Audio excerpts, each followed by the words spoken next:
जाना है? माता पिता ही उरने भयनी के गुरु रिनु रहा सोच बड़ी जी के।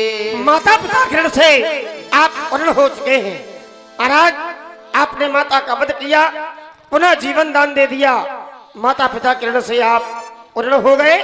एक ऋण बाकी है व्यास जी। सो जनो मेरे माते काला दिन दिन चले गए ब्याज बड़े बाड़ा।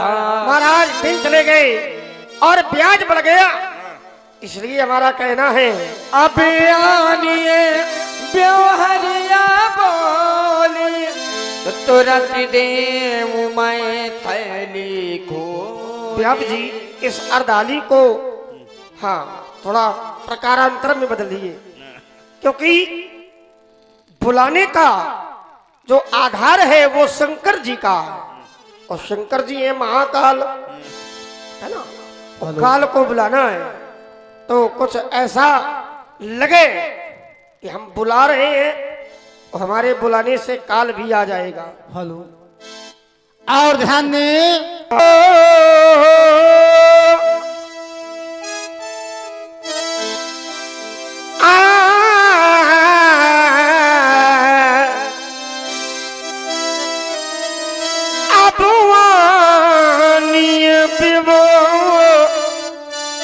हरिया बोली अब तुरंत देव में, अब तुरंत देव में थैली खोली।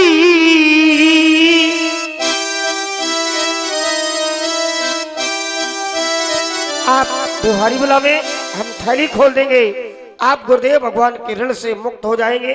सूक्ष्म समय का आधार लेते हुए आप व्यवहारियों का भी दर्शन कराएंगे। अवश्य। और जो भी व्यवहारी हैं ये बात वो जल्द से जल्द मंच के नजदीक आने की कृपा करें। इससे पहले कुछ शब्द हम बोलेंगे इस पर। बालक अभी तक केवल हमसे वार्ता कर रहा था, अब हमारी वार्ता छोड़कर हमने इसके घर की चर्चा की तो ये भी मेरे घर में घुस गया। घुसा कह रहा है माता पिता ही कुल भई नीके गुरु रहा सोच बड़ जी के। कह रहा है माता और पिता के ऋण से आप अच्छी तरह गुरु हो गए, गुरु का ऋण आपके लिए सोच का विषय बन गया। माता और पिता के ऋण से बालक जन्म जन्मांतर तक ऋण नहीं हो सकता।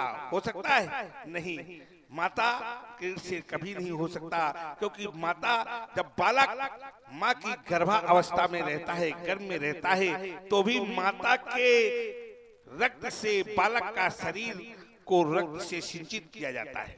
किया जाता है तो माँ से तो कभी हो ही नहीं सकता। पिता के ऋण से कहते हो जाता है कब?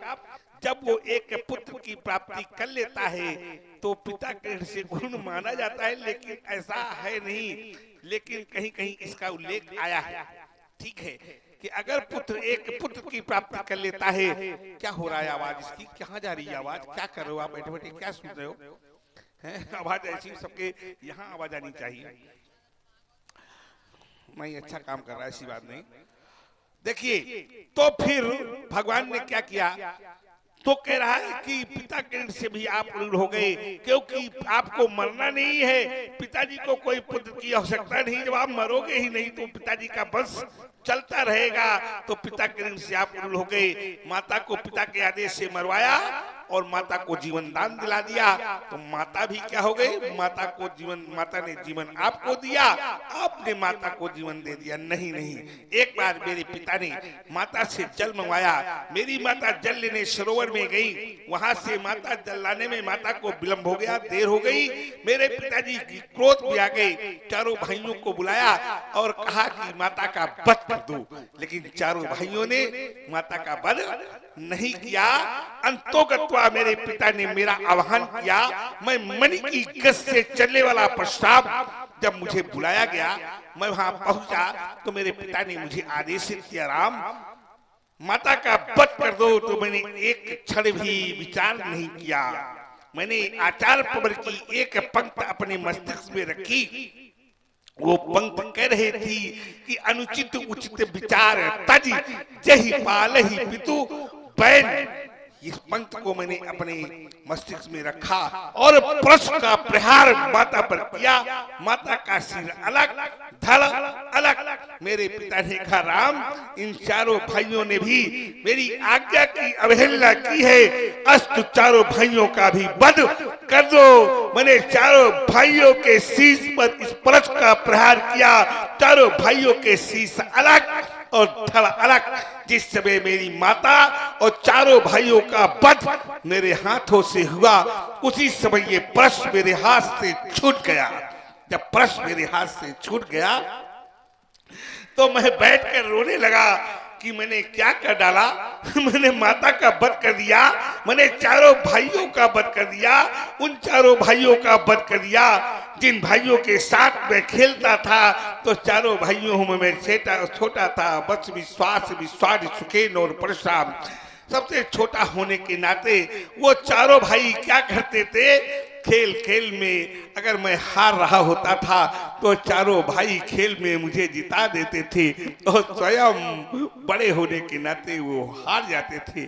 आज उन्हीं भाइयों का सिर अलग पड़ा था और धड़ अलग पड़ा था, माता का सिर अलग पड़ा था, धड़ अलग पड़ा था। मैं ये विचार कर रहा था, जब मार्ग से निकलूंगा उस मार्ग से लोग कहेंगे, जा रहा है ये हत्यारा परशुराम, जा रहा ये मात्र हत्यारा परशुराम, जा रहा ये भ्रात हत्यारा परशुराम, जिसने अपने चारों भाइयों का वध कर दिया, माता का वध कर दिया। मुझे माता के वो दिन याद आने लगे जब मैं छोटा था, माता की गोदी में लेटा करता था। लेटे लेटे माता के वक्षस्थल पर अपने लात का प्रहार कर देता था, लेकिन मैया ने मेरी मुझसे कभी नहीं कहा, राम मेरे वक्षस्थल पर दर्द हो रहा है। कभी छोटे पर माता के केस पकड़कर खींचता था, लेकिन मेरी मैया ने मुझसे कभी नहीं कहा, राम मेरे केसों में, मेरे बालों में दर्द हो रहा है। कभी कभी माँ की गोदी में लेटे लेटे मैं क्या करता था, खिलखिल पर रोने लगता था, तो मेरी मैया भी मुझको देख करके रोने लगती थी। और जब कभी मैं खिलखिला था तो मेरी मैया भी खिलखिला कर हंस देती थी। आज उसी माता का सिर अलग पड़ा था और धड़ अलग पड़ा था। मुझे कुछ पंक्ति याद आई माता के उस समय की, जब मैं छोटा था, माता के साथ लेटा करता था, माता के साथ मूत्र त्याग कर देता था, तो मैया स्वयं गीले में लेट जाती थी और मुझे उठाकर सूखे में लिटा लेती थी। धन्य हो माँ, जो आज माता का शीश कटा पड़ा है और धड़ अलग पड़ा है, शीश अलग पड़ा है, चारों भाइयों के शीश अलग पड़े हैं और धड़ अलग पड़े हैं। एक पंक्ति याद आई व्यास जी,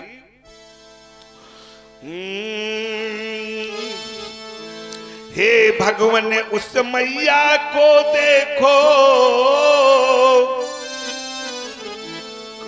हे भगवान उस मैया को देखो, वो कितने लाड़ लड़ाती है, खुद तो सोती गीले में पर सूखे में उसे सुलाती है, 9 मास घर में रखती है और इस तन का दूध पिलाती है।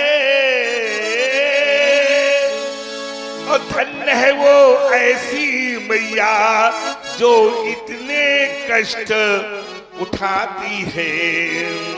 धन्य है वो माता जो 9 मास घर में बालक को रखती है और संसद की बुआ की तरह बालक का पालन पोषण करती है, और वही बालक बड़ा होकर माता के शीश पर परश का प्रहार कर दे तो क्या माता सह पाएगी? नहीं नहीं। तभी मेरे पिताजी के मुख से एक वाक्य निकल रहा था, राम मैं धन्य हो गया, तुम्हारे जैसे पुत्र को पाकर राम मैं धन्य हो गया। ये कौन कह रहा था? ये मेरे पिता जमदग्नि कह रहे थे। जब उन्होंने कहा कि राम मैं धन्य हो गया, तुम्हारे जैसे पुत्र को पाकर राम वरदान मांगो, राम वरदान मांगो। जो ही मेरे कान में ये सर पड़ा, वरदान मांगो, मैं खड़ा हो गया और खड़े होकर मैंने एक चतुराई की, मुझे एक वरदान मांगना चाहिए था। मैंने एक साथ पिता से 2 वर मांग लिए। मैंने पिता से कहा, पिताजी अगर आप मुझसे प्रसन्न हो तो मेरी माता और मेरे चारों भाइयों को जीवन दान दे दो। मेरे पिता ने कहा, एवं मस्तराम, मेरी माता और चारों भाई जीवित हो गए, दौड़कर मुझसे लिपट गए और रोने लगे। अब हम 5 भाई और माता पपक पपक कर रो रहे थे, लेकिन मेरे पिताजी कह रहे थे, राम मैं धन्य हो गया तुम्हारे जैसे पुत्र को पाकर। राम एक वरदान और मांगो।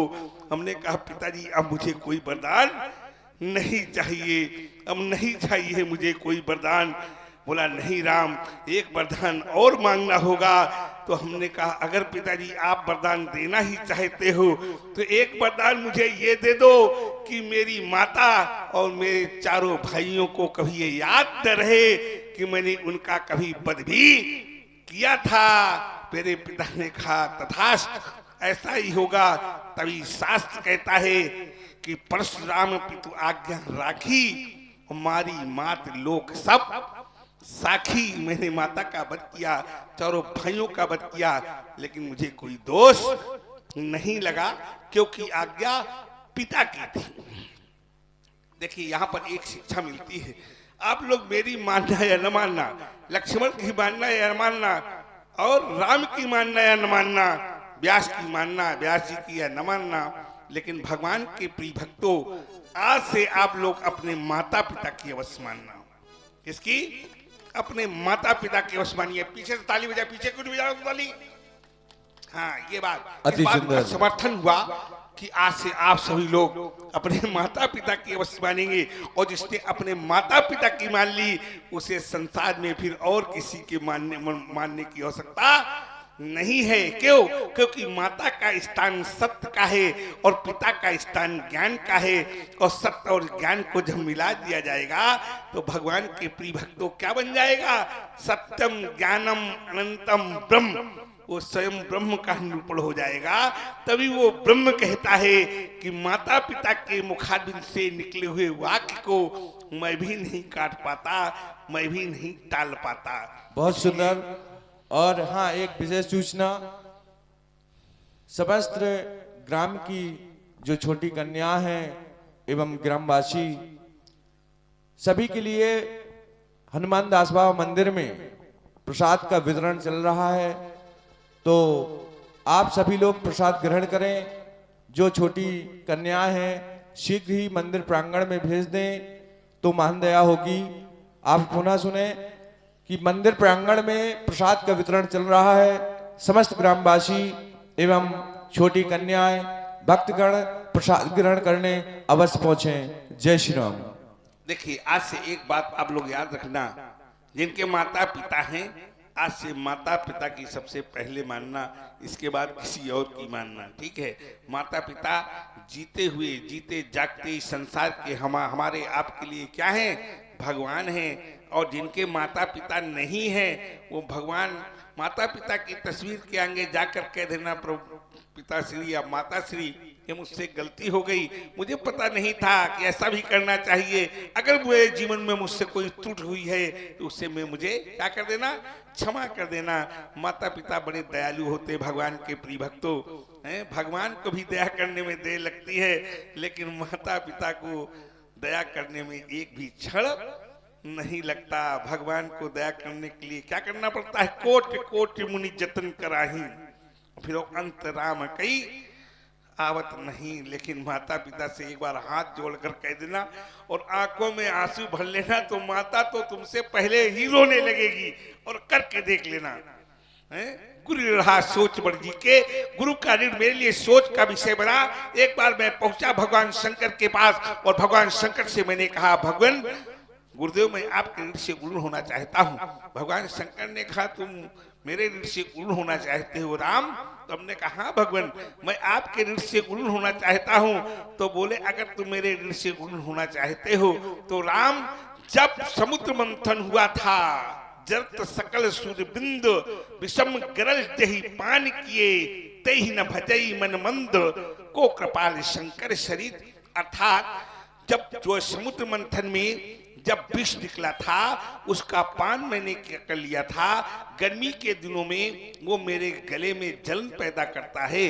अस्तु मुझे शेष की मणि ले आओ, और अगर तुम शेष की मणि ले आते हो तो मेरे ऋण से तुम उऋण हो जाओगे, और वो शेष की मणि मुझे गले में ठंडक पहुंचाएगी। मैंने उठाया प्रश्न, चल दिया मैं क्षीर सागर की ओर। पहुंचा मैं क्षीर सागर, और पहुंचकर मैंने शेष टांग को ललकारा। हमने कहा कहां है शेष, कि तुम उससे युद्ध कर, और नहीं तो शेष की मणि मुझे दे। शेष जहां से चला था एक छंद पड़ रहा था, भुजंग प्रयातम चतुर्भुजकारे, भुजंग प्रयातम भुजंग प्रयातम, अर्थात सर्प जा रहा है, सर्प जा रहा है, सर्प जा रहा है, सर्प जा रहा है। ये कहता हुआ सर्प मेरे सम्मुख आया। शेषटांग, मैंने शेषटांग के फन पर अपने परश का प्रहार किया, और जब शेषटांग के फन पर मैंने अपने परश का प्रहार किया तो रक्त की धारा बह निकली, और रक्त के कुछ कण मेरे नेत्रों पर पड़े, जिसके कारण मेरे नेत्र कुछ क्षण के लिए बंद हो गए। उसी समय वो सर्प शेषटांग ओझल हो गया, वहां से चला गया। तब से मैं उसको ढूंढ रहा हूं। आज मुझे लगता है कि शेषावतार भैया लक्ष्मण ये शेषावतार तो नहीं है, क्योंकि ये कह रहा है सो जन हमारे उमाथे काढ़ा, दिन चल गए ब्याज बढ़ा। ये कह रहा है कि मेरे मस्तक में आपने काढ़ रखा है। मुझे लगता है ये शेषटांग है। एक आगे क्या कह रहा है, अब आनी बेवहरिया बोली। 1008 भगवान शंकर के जो नाम है उनमें एक नाम भगवान शंकर का बेवहरिया भी है। बेवहरिया ये कह रहा है भगवान शंकर का बुला ले। अब भगवान शंकर को मैं क्या करूं, तुरंत दूं मैं थैली खोली। अब आनी बेवहरिया बोली, और तुरंत दूं मैं थैली खोली। कह रहा भगवान शंकर को बुला लो, और भगवान शंकर को मैं लूं 10। क्यों? थैली, थैली शब्द जो प्रयोग हुआ है, कौन सी थैली लाया है?